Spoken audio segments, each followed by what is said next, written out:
There are moments in life when a single look or a single word decides whether you will stand tall or fall forever. The Horizon Airways Flight 119 sat quietly on the Los Angeles runway, its body shimmering golden under the burning red sunset. Inside the first-class cabin, everything gleamed, refined, a world apart, where wealth, privilege, and judgmental glances intertwined in the air. Marcus Langston boarded with a steady, composed stride. A charcoal suit hugged his upright frame, each step producing a soft thud against the thick carpet. No flashy jewelry, no boastful airs. Only a confidence etched deep into every movement, the kind that money could never buy. But just as he stepped into the cabin, a cold voice sliced through the air. "Seems like they'll let just about anyone up here now, huh?" Vanessa Creed, the chief flight attendant, stood at the front of the cabin, her uniform pristine to the point of chill. Her icy blue eyes skimmed over Marcus, a gaze as sharp as an invisible knife slicing through the room. A faint chuckle came from a passenger behind him. A woman clutched her designer handbag a little tighter.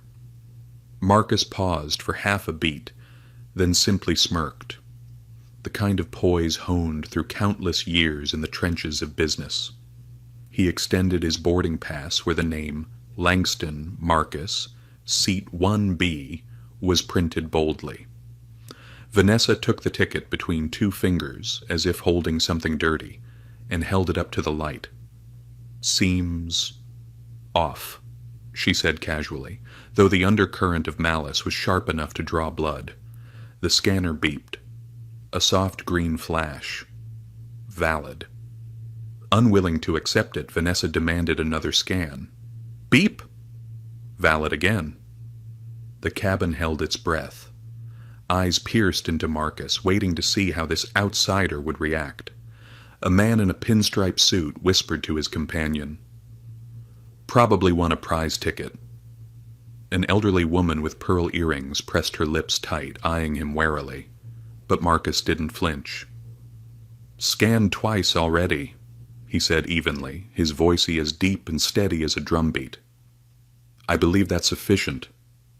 Vanessa's mouth tightened. Finally, she gave a curt nod.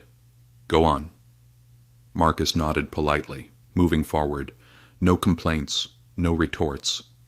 But he understood. The chessboard had been quietly set. He gently opened the overhead bin, empty, and lifted his high-end leather suitcase. Instantly, Vanessa's voice cut through the air again, sharp as a blade. "Please keep your luggage under your seat. New policy." Marcus looked straight at her, then glanced up. The overhead compartments were nearly empty. "Plenty of space. Doesn't matter. Flight safety," Vanessa snapped, slamming the compartment shut with a loud crack that made the entire cabin jump. The tension wound itself even tighter. Marcus, calm as stone, lowered his suitcase and rested it on his lap. No resistance, no argument. Only his straight-backed posture and quiet, unshakable gaze. Brief, heavy silence. A middle-aged man in a linen shirt stumbled into the cabin, dragging a battered suitcase. "Sorry, I'm late." Vanessa immediately smiled warmly, accepted his suitcase, and lovingly placed it into the very overhead bin she had forbidden Marcus from using. Marcus merely smirked. That new policy, it seemed, applied only to those they didn't want welcomed. Have you ever swallowed injustice just to preserve your dignity? If you have, comment "I understand" under this video. And don't forget to hit like and subscribe. Let's spread stories of justice together. The airplane doors closed. The engines rumbled low and deep. The cabin lights dimmed, bathing everything in a warm, golden glow. Marcus leaned back in his seat, the heavy suitcase still across his lap. He told himself, just stay silent. Endure a little. The storm will pass. But he was wrong. Silent tension builds, developing character psychology. In the small galley at the back, Vanessa leaned close to a younger colleague, whispering, "It's fine. He won't last long." The younger attendant forced a tight smile, avoiding Vanessa's eyes. The cabin air grew heavier. Marcus opened his eyes slightly. He didn't need to see Vanessa to feel the hostility pressing in around him. "Eee!" tightened his grip on the seatbelt, preparing for a battle he didn't yet know was about to begin. Do you think Marcus should continue to endure, or should he fight back? Comment "fight back" or "endure" below. And don't forget to follow us to see what Marcus chooses to do in the hours ahead. When injustice doesn't come with a scream, but with a polite smile, what will you do? Stay silent and endure, or prepare for an underground war. The airplane engines rumbled like war drums beneath the floor. Horizon Airways. Flight 119's first-class cabin was bathed in soft golden lights, the scent of champagne thickening the air of silent privilege. Marcus Langston leaned back into his seat, his suitcase resting heavily on his lap. Marcus said nothing. He accepted the napkins, dabbing at the coffee stain with slow, deliberate movements, almost ritualistic in their control. He knew. Any reaction, a curse, a frown, would be twisted into further ammunition against him. The plane tilted gently, settling into cruising altitude. The murmurs around him faded into a thick, unpleasant wall of sound as Vanessa strolled off with her service card, her heels tapping rhythmic beats against the carpet, each step drumming against Marcus's fraying nerves. Marcus adjusted his seat. He did not react. He understood. The true victor is not the one who strikes first, but the one who waits patiently for their opponent to stumble over their schemes. Time crawled by, slow and oppressive, like moving through heavy glass. Vanessa passed by several times, brushing close to Marcus each time, her every motion a subtle taunt. Still, he remained motionless, his gaze fixed out the window, ignoring the increasingly louder whispers behind him. A man from first class, the same pinstripe-suited man who had sneered earlier, strolled down the aisle. He leaned in, whispered something into Vanessa's ear, and the two shared a fleeting glance toward Marcus. Minutes later, Vanessa approached again, clipboard pressed protectively against her chest like a shield. "Mr. Langston," she began sweetly, loud enough for the whole cabin to hear, "we have received a complaint that you threatened another passenger. For the safety of everyone on board, we must ask you to move to the back of the aircraft." The cabin erupted into murmurs. Passengers twisted in their seats to stare at Marcus, their eyes brimming with judgment. A woman clutching her tiny dog whispered, "I knew it."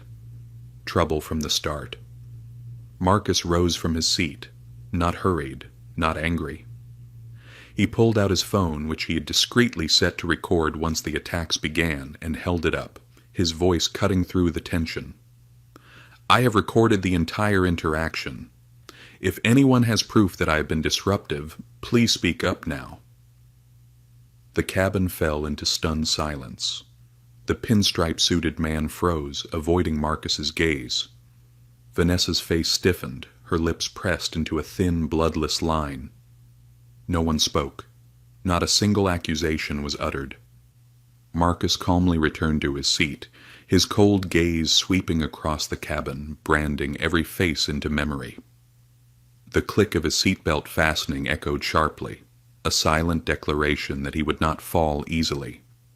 Soon after, the cabin lights dimmed and the seatbelt signs blinked off. The heavy atmosphere began to dissipate. But around Marcus, suspicion still hung thick in the air. Vanessa didn't return. She floated about the front of the cabin, always avoiding Marcus's gaze, as if she feared that a single look might expose her. Marcus relaxed slightly, but he remained vigilant. He knew. The coffee accident was just the opening salvo. The false accusation had been only a trial run. Vanessa wasn't finished. Not after she had invested this much effort into trying to humiliate him. He closed his eyes. In the muted darkness of the economy cabin, he calculated. The recording would serve as evidence if needed.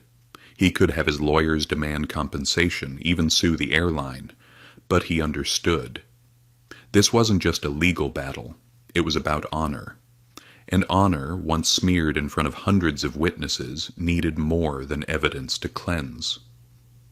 The plane continued slicing through layers of cloud, each slight dip a reminder for Marcus to be patient. The perfect moment to strike back had not yet arrived. He needed Vanessa to walk deeper into her trap, so when he moved, there would be no escape for her. A young flight attendant, the same one Marcus had noticed giggling earlier, hesitated as he passed by. The boy's eyes flicked toward Marcus, uncertainty written all over his face. Marcus caught the glance and gave a slight, silent nod. Maybe, just maybe, not everyone here was blind. Maybe there was still someone willing to stand witness. All he needed was a single crack in the wall of silence, and the truth would flood out like a dam bursting. Marcus leaned his head back against the seat and closed his eyes once again, gathering strength for the long battle ahead. In the silent darkness, the recorder inside, his jacket pocket, continued ticking, an unseen witness no one could silence. The low rumble of the engines vibrated through the metal skin of the airplane, a muted growl of restrained fury. Marcus Langston opened his eyes as the sensation passed through him, his chest tightening slightly. What awaited him wasn't peace, but an underground storm, quietly gathering momentum above the clouds. At the front of the cabin, Vanessa Creed was whispering animatedly to a small group of passengers. She didn't need to lower her voice much. Just a few scattered phrases were enough to spread like a virus inside the sealed atmosphere of the plane. Non-compliant. Suspicious behavior. Potential danger. Marcus didn't need to hear every word to understand. He had seen this brand of silent denunciation before. No evidence required, no logic necessary. Just plant a seed of doubt, and the crowd would nurture it into a raging wildfire all on its own. The whispers swept down the rows like a toxic breeze. A middle-aged man glanced at Marcus and shook his head in subtle judgment. A young mother clutched her sleeping baby closer, as if shielding herself. Even the young flight attendant, who had earlier glanced at Marcus with hesitation, now avoided his gaze, focusing intently on pushing his service cart down the aisle. Marcus sat upright, both hands resting calmly on his thighs, his eyes fixed straight ahead. He knew. A single wrong move, a misplaced glance, could ignite the tinderbox of fear and suspicion. The plane glided through a thick layer of clouds, shuddering slightly. Some passengers tightened their seatbelts. Others looked around, seeking reassurance in the eyes of strangers. In the heavy air filled with the scent of sweat, reheated meals, and invisible fear, Marcus became the magnet for everyone's apprehension. The man in the pinstripe suit, the same who had earlier whispered to Vanessa, stood up, stretching theatrically. He strolled casually down the aisle, pretending to limber up, but his eyes never left Marcus. As he passed, he coughed pointedly, a manufactured sound loud enough to draw attention. "He's been acting strangely since he boarded," the man said, his voice pitched in a half-whisper, half-proclamation. Heads began to nod. An uneasy consensus started to form. No convincing needed, just repetition. A woman nearby, her voice trembling slightly, said, "Should we inform the crew? I have a child on board." The pinstripe man eagerly nodded. "We should. For everyone's safety." Marcus gripped the armrest, his fingers flexing just enough to stop his knuckles from whitening. He had read about scenes like this. But living through the contagious spread of fear and prejudice in real time was a chilling, visceral experience. A man from the opposite aisle rose and hurried toward the galley. Minutes later, Vanessa returned, her face now a carefully constructed mask of grave concern, as if she were acting under duress, compelled to act for the common good. "Mr. Langston," she said, loud enough for half the cabin to hear, "for the safety of the flight, we ask you to move to a seat at the rear of the plane." Marcus lifted his gaze and met hers, cold, razor sharp. He knew.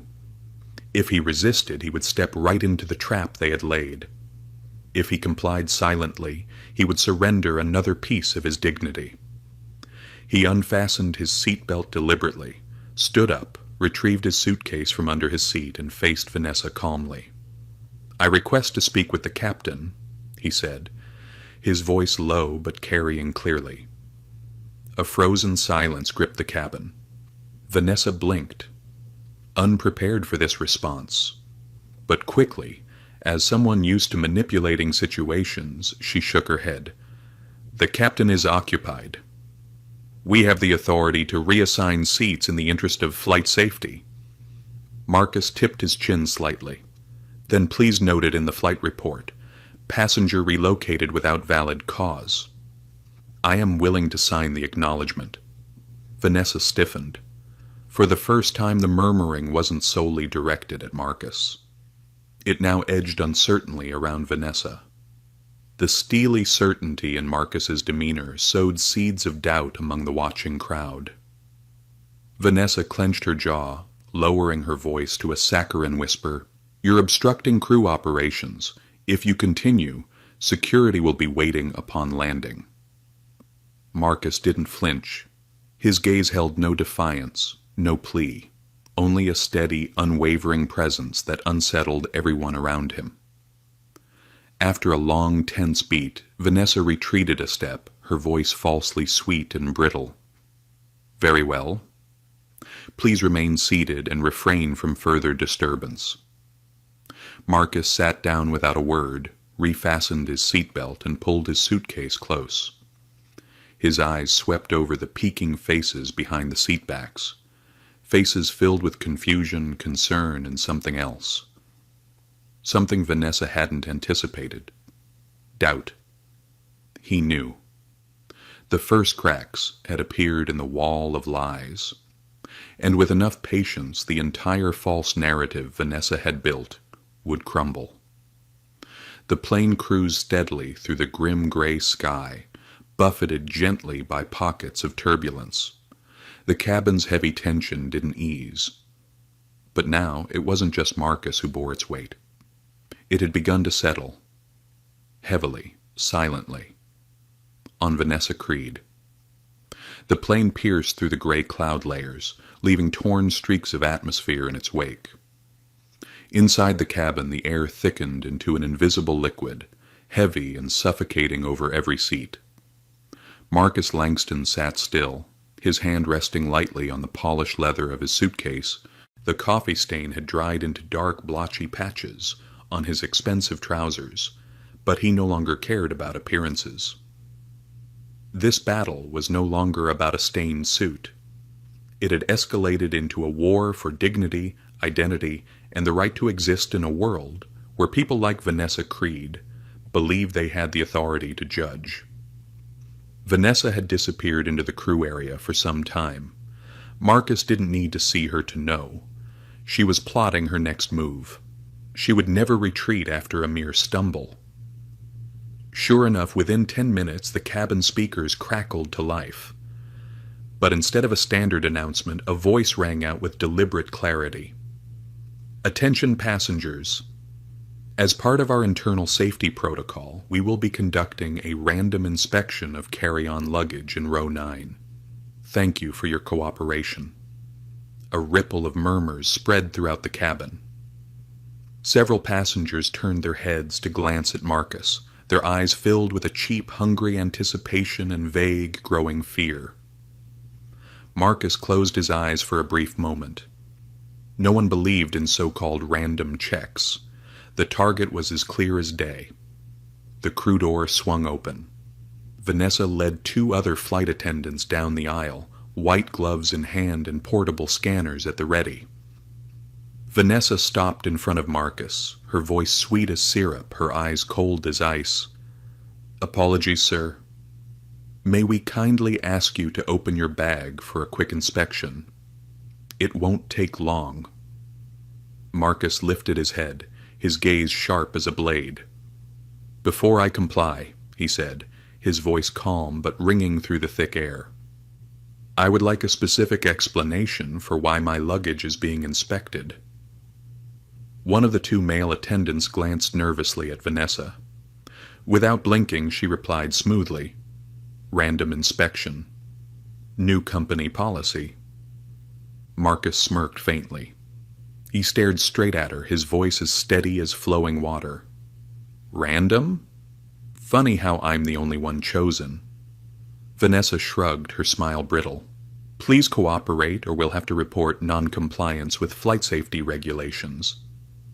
Marcus understood exactly what that meant. Being labeled uncooperative on a flight could tarnish his record permanently. The perfect excuse to brand him a threat to airline security. He nodded slowly, his eyes never leaving Vanessa's. "Fine," he said in a low, deliberate tone, "but I will be recording the entire inspection." No one answered. Marcus pulled out his phone, activated the recorder, and placed it openly on the tray table, then slowly unlatched his suitcase. Inside were meticulously arranged documents, papers crucial for a corporate merger worth hundreds of millions of dollars. A backup laptop, a few personal items, and a neatly folded spare suit. One of the attendants donned gloves and began searching. He flipped through papers, opened every zipper, and patted down every pocket. Marcus remained perfectly still, his gaze unblinking. Vanessa stood nearby, pretending to scan the cabin, but her eyes flicked constantly toward the suitcase, hoping, yearning, to find something incriminating. When the search was complete, the attendant looked up and shook his head at Vanessa. "Nothing unusual," he murmured. Vanessa's mouth tightened for a split second before she masked it with a saccharine smile.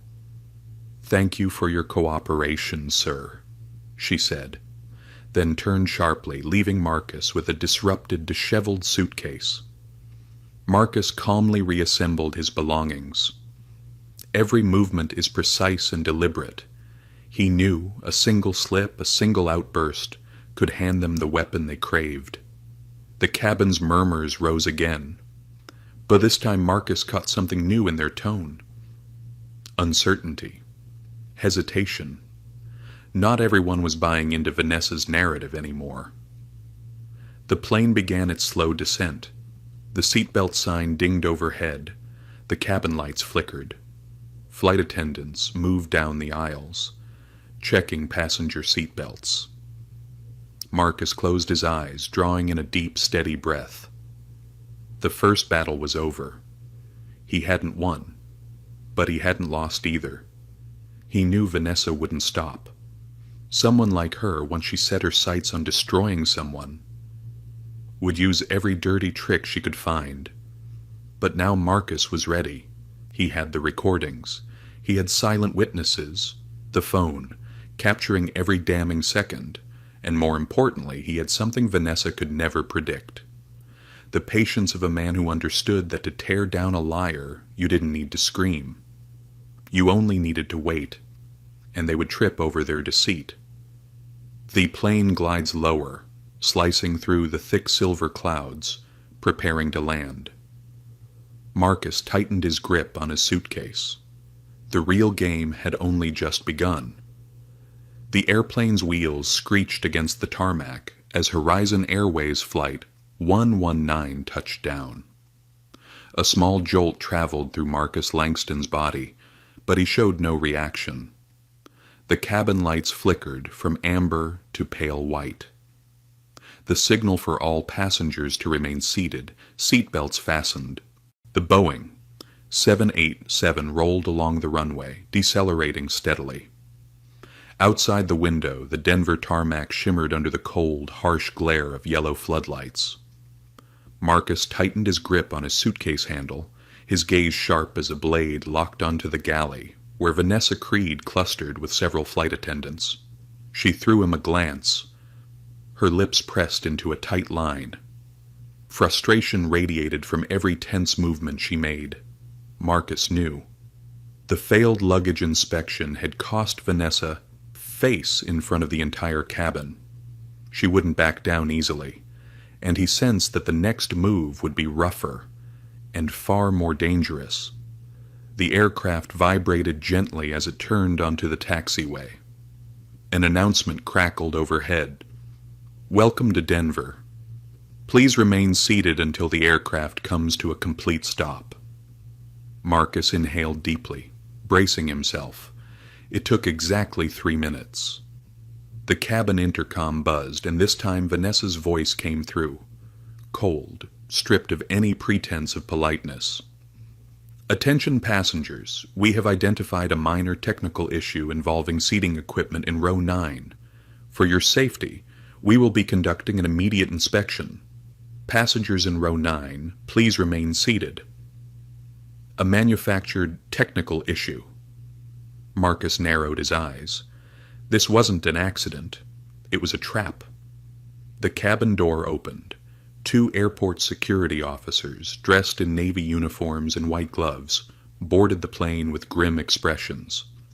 Vanessa led them directly to Marcus. "Here," she said, pointing to Marcus's seat. "We suspect signs of tampering with safety equipment." Marcus remained seated, his head tilting slightly to observe. Tampering with safety equipment. A serious accusation in civil aviation. Even a suspicion could blacklist a passenger permanently from flying.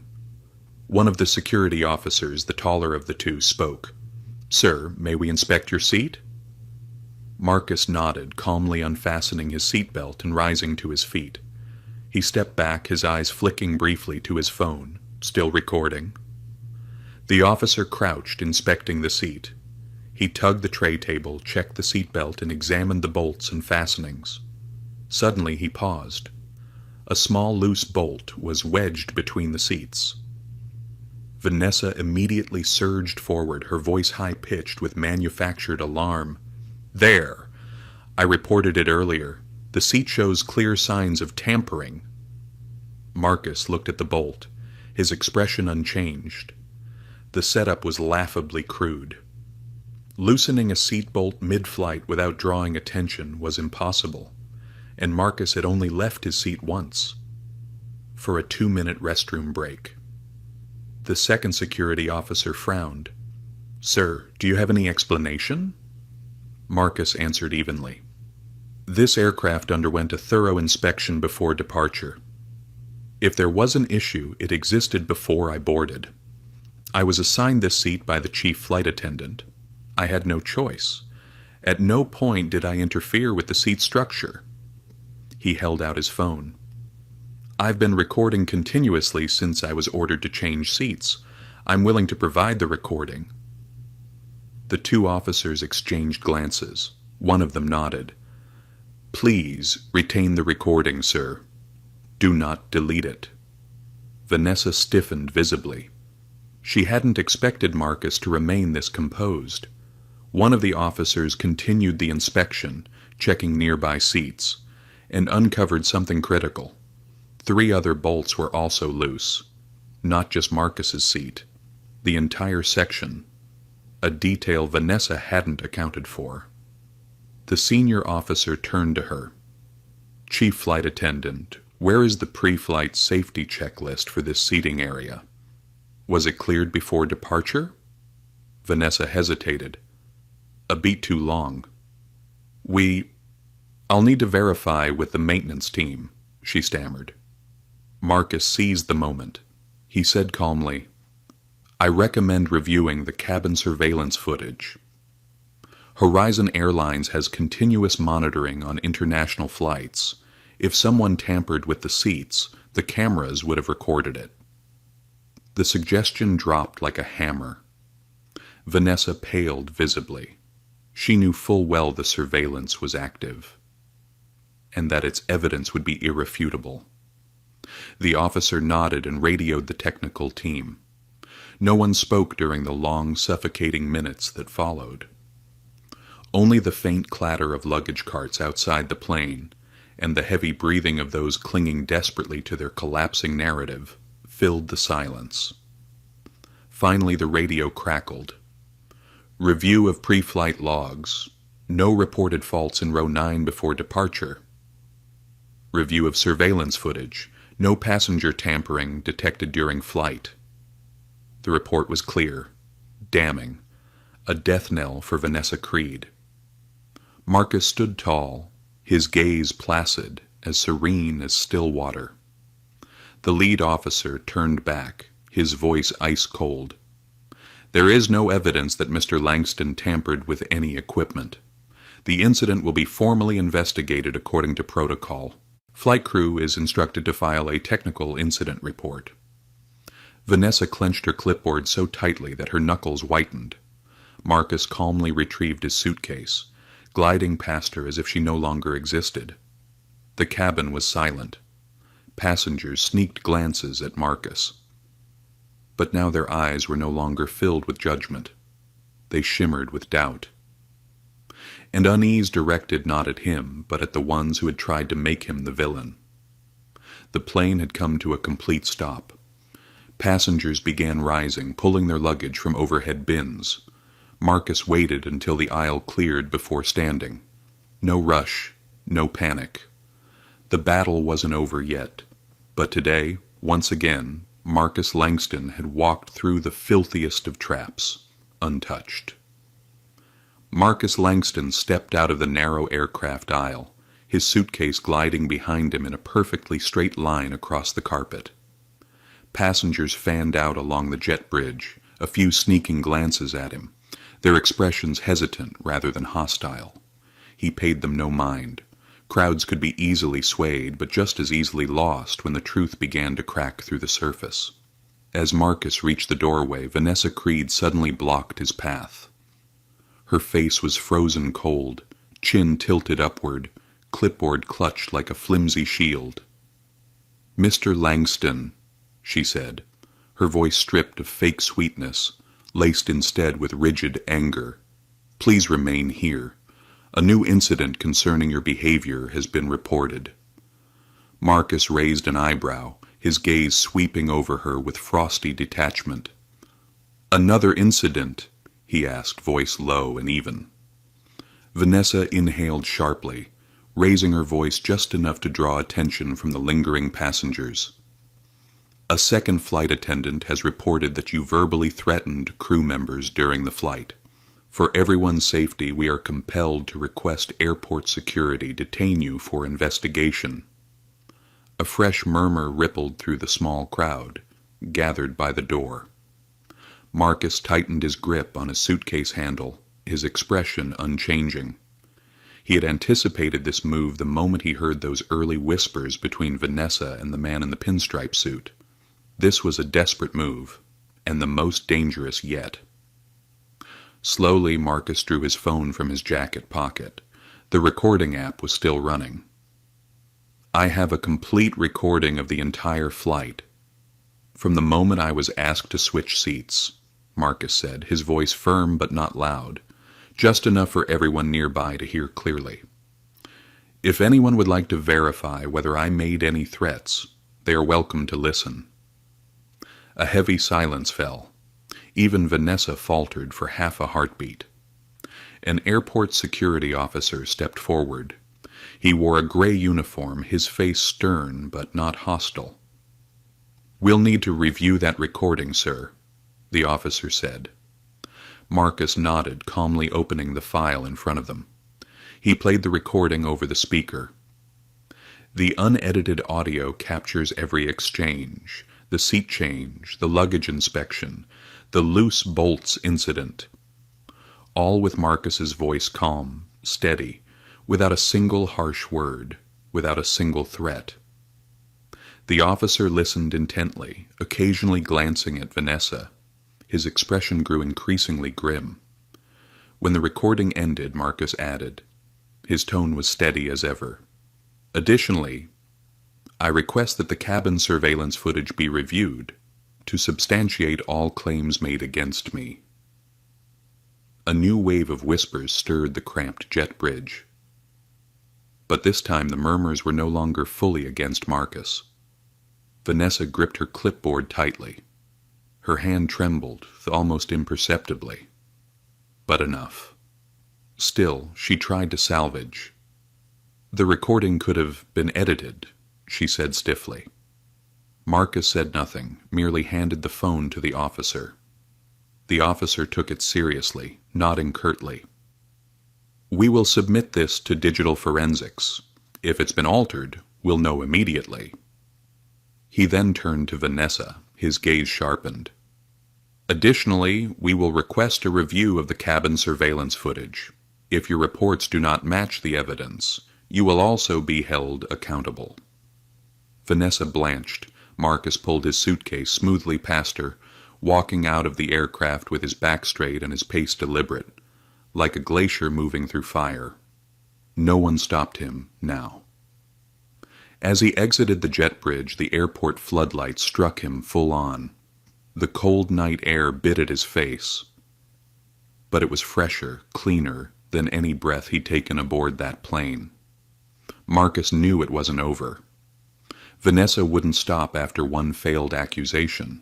She had gone too far. There was no way back for her now. And people like that, when cornered, would do anything.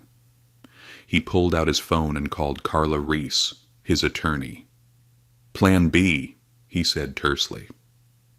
On the other end, Carla responded without missing a beat. Already in motion, Marcus ended the call, his eyes locked onto the illuminated facade of the terminal ahead. He wasn't just preparing to defend himself anymore. He was preparing to strike back.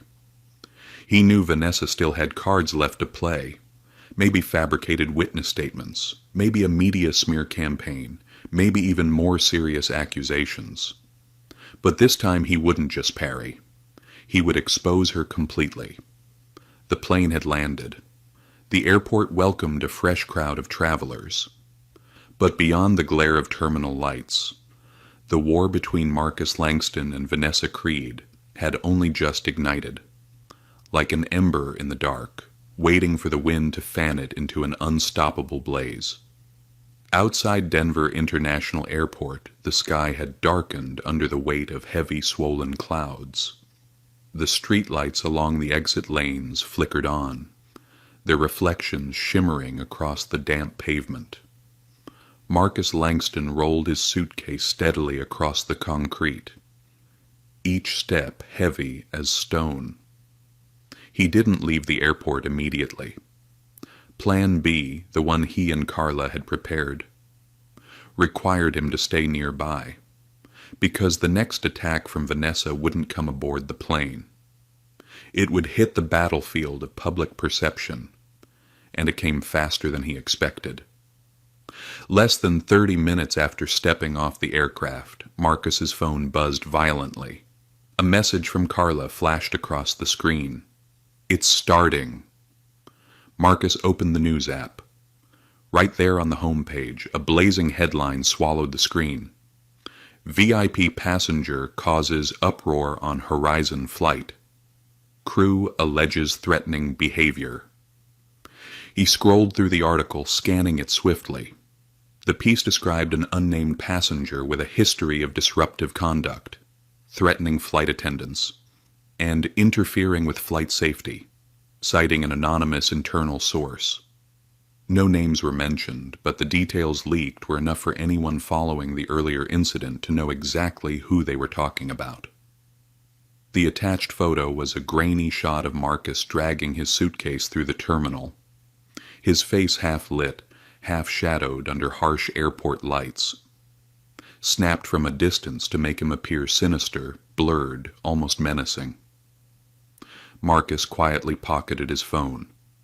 The anger didn't explode outward. It coiled inside him, smoldering beneath a shell of ice-cold logic. He immediately called Carla. "See it yet?" she said, skipping any greeting. She played the card we predicted. Prepare for counterstrike, Marcus replied curtly. Already executed 5 minutes ago, Carla said. The original audio recording has been sent to 3 major news outlets. Horizon's corporate communications office just received a formal demand for clarification. Now we wait for the truth to surface. Marcus nodded, though she couldn't see him. He trusted her. A good lawyer didn't just argue. They calculated timing like generals on a battlefield. He walked slowly toward the taxi pickup area. The airport roared with life, but inside his head there was only silence. The calm of a man standing in the eye of the storm, waiting for the hurricane's final wall to strike. About 20 minutes later, the counterstrike detonated. On the homepage of a reputable media outlet, a new article appeared, its headline short and devastating. Horizon Airways faces fabrication allegations. Audio recording reveals the full truth.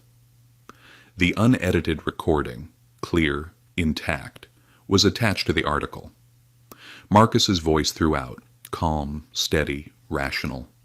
A stark, irrefutable contrast to the threatening behavior alleged earlier. Social media erupted. The audio clip spread like wildfire. Users tore into Horizon Airways, and the injustice served to an innocent passenger. Within an hour, the hashtag number sign, Justice for Marcus Langston, skyrocketed into the national trending charts. Marcus stood at the curb, airport taxis gliding past in rivers of blurred yellow light. He didn't smile. He didn't cheer. He simply tightened his grip on the suitcase, feeling the steady, deliberate drum of his heart. Victory never roared with trumpets. It arrived quietly, through persistence, through the steady endurance of filth and falsehoods. His phone buzzed again. Carla. Horizon just released a statement, she said, a note of satisfaction in her voice. They're distancing themselves from the original leak, promising a full internal investigation. Half the board of directors is demanding immediate suspension of the entire Flight 119 crew, pending inquiry. Marcus exhaled slowly. He wasn't surprised.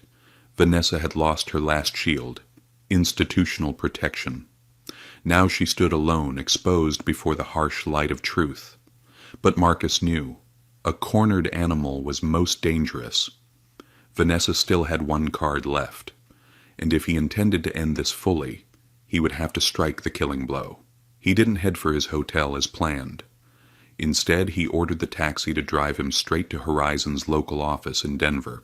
As the car weaved through endless strings of pale yellow streetlights, Marcus opened his laptop, accessing his old administrator account, privileges he still held thanks to his role as a strategic shareholder. He slipped into the internal HR database effortlessly, and he found it, a buried disciplinary file, tied directly to Vanessa Creed. 3 separate incidents were swept under the rug. 2 formal complaints from passengers alleging discrimination. 1 documented instance of tampering with flight safety reports. Marcus's fingers slid across the touchpad, opening each file like hammer blows, battering down the gates of secrecy. Vanessa wasn't some falsely accused model employee. She was a ticking time bomb, protected too long by a system that should have exposed her years ago. He archived everything, compressing it into a single encrypted package, then sent it to Carla with one instruction: release at 0 hour. Carla replied with just 2 words: standing by. When the taxi pulled up in front of Horizon's Denver office, Marcus stepped out, laptop tucked under one arm.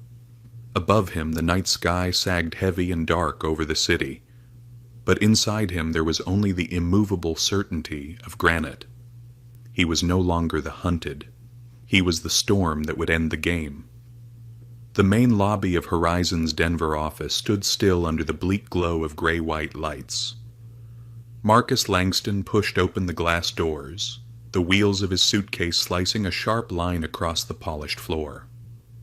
Night shift employees lifted their heads, their eyes wide with a mixture of shock and confusion as they recognized him. The man plastered across headlines, social media feeds, and whispered through tense internal meetings like a ghost. Marcus said nothing. He strode straight to the reception desk, leaning casually against the cool glass. "I need to speak with the director of operations," he said, voice low and steady. The receptionist, a young woman with curly brown hairs, blinked in alarm, then hastily punched an internal number. The air stretched tight, vibrating like an overstrung violin string. 5 minutes later, a glass door swung open at the end of the corridor. A man in a dark tailored suit hurried toward him. Jonathan Reed, Horizon's Western Regional Director. His face was steel cold, his posture guarded. "Mr. Langston," Jonathan said stiffly, "we've received notice from legal about your request for documents." Marcus gave a slight nod. "I'm not here to request," he replied, placing his laptop on the counter. "I'm here to expose." Without another word, Marcus opened the laptop and navigated swiftly to a file labeled Internal Records, Vanessa Creed. He turned the screen toward Jonathan. The titles of each file flashed bright under the sterile lights. Confidential meeting transcripts, passenger complaints, and internal reports Horizon had quietly buried over the years. Jonathan scanned the top entries, his face draining of color as he read. "Where did you get this?" he asked, his voice dropping into a harsh whisper. "Strategic shareholder access," Marcus said coolly. "And before you ask, a second copy is already with my attorney. It's been sent to 3 major news agencies and 1 national broadcast network." Jonathan gripped the strap of his briefcase tightly. "What do you want?" he asked. Marcus closed the laptop slowly, locking eyes with him, steel against steel. "I want the full truth laid bare." Silence stretched between them like a loaded gun. Finally, Jonathan exhaled heavily, as if surrendering to a war he knew he couldn't win. "Follow me," he said. Marcus followed him down a long, sterile hallway and into a large third-floor conference room. Inside, 5 senior Horizon executives sat in grim silence. The air buzzed with unspoken fear. They had all seen the news. They all knew the stakes. Jonathan slid the laptop to the center of the table without explanation. It didn't need one. The executives leaned in, their expressions hardening as the documents spoke for themselves. At the head of the table sat Gerald Klein, acting chairman, a seasoned man with sharp silver hair. He tapped his fingers lightly against the polished wood. "Mr. Langston," Gerald began, his voice measured, "we understand the ordeal you've been subjected to. But let's be clear. How far are you prepared to take this?" Marcus crossed his arms calmly over his chest. "As far as it takes," he said evenly, "until every act of cover-up is exposed, until every accomplice faces accountability." The tension in the room tightened another notch. "And if we cooperate?" Gerald asked, his seasoned eyes narrowing. Marcus tilted his head slightly. "First, Horizon issues a formal public apology. Second, immediate suspension of the entire Flight 119 crew, pending independent third-party investigation. Third, full restoration of my shareholder privileges, public vindication of my name, and appropriate compensation." Gerald leaned back slowly in his chair, steepling his fingers thoughtfully. "And if we refuse?" Marcus smiled, a small, deadly smile that didn't reach his eyes. "The audio recordings, cabin surveillance footage, and internal files will be released within the hour, not just to the American media. International outlets are already standing by. You won't just be handling a domestic scandal. You'll be battling a global brand collapse." The room froze. One executive, a woman in a sharp blue suit, was the first to nod. "I support Mr. Langston's terms," she said firmly. One by one the others followed. Gerald exhaled heavily, defeat etched deep into the lines of his face. "We accept," he said. Marcus gave a curt nod. There was no gloating, no triumph flashing across his features. Real victory didn't come from applause. It came from weathering every storm, silently gathering the strength to bring down the lies when the time was right. As Marcus stood and pulled out his phone to signal Carla to halt the planned document release, the conference room door burst open. A pale-faced secretary rushed in. "Gentlemen," she stammered, "there's breaking news. Vanessa Creed has just been arrested by Denver police. Charges, obstruction of flight safety and evidence tampering." The room stiffened, air evaporating in a heartbeat. Marcus gripped the handle of his suitcase a little tighter, his gaze cool and unreadable. The final blow had landed, and this time there would be no escape. Final chapter. The sky belongs to him. The news of Vanessa Creed's arrest spread like wildfire. Every major outlet raced to cover the largest scandal in Horizon Airways history. A chief flight attendant not only accused of falsely framing a passenger, but also of tampering with flight safety records, facing decades behind bars. Marcus Langston stood by the third-floor conference room window, gazing down at the sea of headlights in the parking lot. The familiar weight of his suitcase rested by his side, a silent witness to everything he had endured to reach this moment. The door clicked open behind him. Jonathan Reed entered, carrying a thick folder stamped "Confidential." He placed it on the table in front of Marcus, his former guarded demeanor now tinged with a rare hint of respect. "The press release you requested," Jonathan said.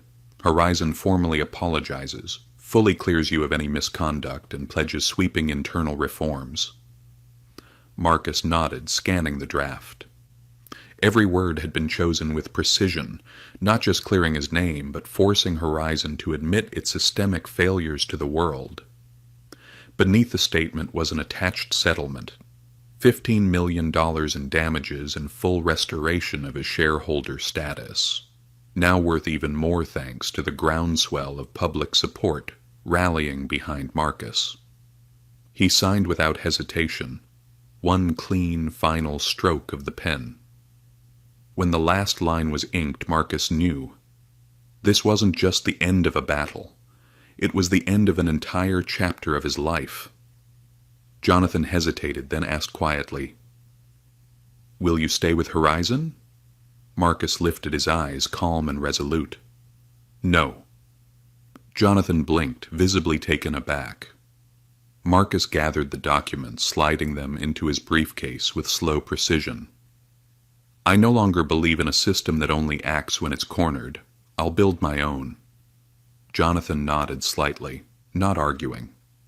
Somewhere in his guarded expression was a flicker of admiration. Marcus walked out of the building and into the cool Denver night. Overhead, the sky stretched wide and dark, but the clouds had lifted. Only the stars remained, steady and unyielding. He knew the road ahead would not be easy, but this time he would set the terms. 1 week later, a press conference in New York City. Marcus Langston, now in a sharp black suit no longer marred by spilled coffee or whispered slander, stepped onto a brightly lit stage. Behind him shone a new logo, SkyShield Aviation, a consulting and regulatory firm committed to protecting justice in every flight. He wasn't launching another airline. He was launching a new standard. "We've grown too accustomed to accepting negligence," Marcus said, his voice echoing clearly across the hushed crowd. "It's time we demand fairness, not just when it's convenient, but when it matters most. Because up in the skies, as in life, even the smallest crack can bring down giants." The room held its breath. Not a sound, only raw, focused trust in every pair of eyes watching him. A reporter raised her hand. "Any message for those who tried to destroy you?" Marcus smiled faintly, a real, unbitter smile. "I thank them," he said, "because they taught me that patience is not weakness, and justice, real justice, only exists because someone refuses to stay silent." Meanwhile, in the dim confines of Denver County Jail, Vanessa Creed huddled on a cold iron cot. A battered TV mounted high on the wall flashed news of Sky Shield Aviation's debut, Marcus Langston's name spoken with reverence. Vanessa dug her nails into her palms. Everything she had tried to hide, every dirty tactic she had deployed, now lay bare under the unforgiving spotlight. No one was buying her lies anymore. No one was coming to save her. A second news ticker rolled across the screen. Vanessa Creed faces 12 federal charges, potential sentence 25 years. She collapsed against the wall, shoulders heaving, not from grief, but from despair. As twilight cloaked the Manhattan skyline, Marcus Langston stood on the balcony of his new headquarters. The setting sun set the city ablaze in gold and crimson. His phone buzzed. A call from Carla. "Good news," she said. "New investors just confirmed. We've already exceeded our financial goals for the next 3 years." Marcus smiled quietly, the first true smile in months. "This is only the beginning," he said. He ended the call and leaned on the railing, staring at the wide-open sky above. Sometimes to soar higher, you have to learn how to fall without breaking. Marcus Langston had fallen, and he had risen, not as a survivor, but as the architect of a new sky. Tonight he wasn't just a passenger. He owned the sky. Final message. The story of Marcus Langston. Through Marcus Langston's turbulent journey, we witness a raw but powerful truth. Justice is never given. It is earned through perseverance, the courage to stand alone and the wisdom to strike at the right moment. Marcus did not shout when he was insulted. He did not lash out when he was humiliated. He did not seek blind revenge when he was slandered and when an entire system seemed to turn against him. Instead, he quietly gathered every piece of evidence, every smallest detail, patiently turning each wound into a sharpened spear, transforming every attack into a stepping stone to shift the entire board. And in the end, Marcus Langston did not merely clear his name. He built a new standard, forcing a giant corporation to bow and change. Marcus's story reminds us, silence is not weakness, when it is the preparation for a smart, strategic counterattack. Patience is not submission, when your heart still burns with the fire of reclaiming justice. True strength does not lie in striking back out of anger, but in standing firm until your enemies collapse under the weight of their wrongdoing. Practical life lessons. Never underestimate the power of silent preparation. When facing injustice, document everything, because truth, though buried at times, will always be the sharpest weapon. Don't let anger destroy your strategic advantage. Outrage may satisfy you momentarily, but true victory demands cool heads, steady hands, and long-term vision. Never blindly trust the system. The rules don't always protect the righteous. When injustice comes, you must stand up for yourself. No one else will do it for you. Turn adversity into your greatest leverage. Marcus didn't stop at clearing his name. He built a new empire so that others wouldn't have to endure what he did. Your value doesn't come from how others treat you. It comes from how you choose to respond to adversity. And finally, no one can take the sky from you. If you are determined enough to build your wings,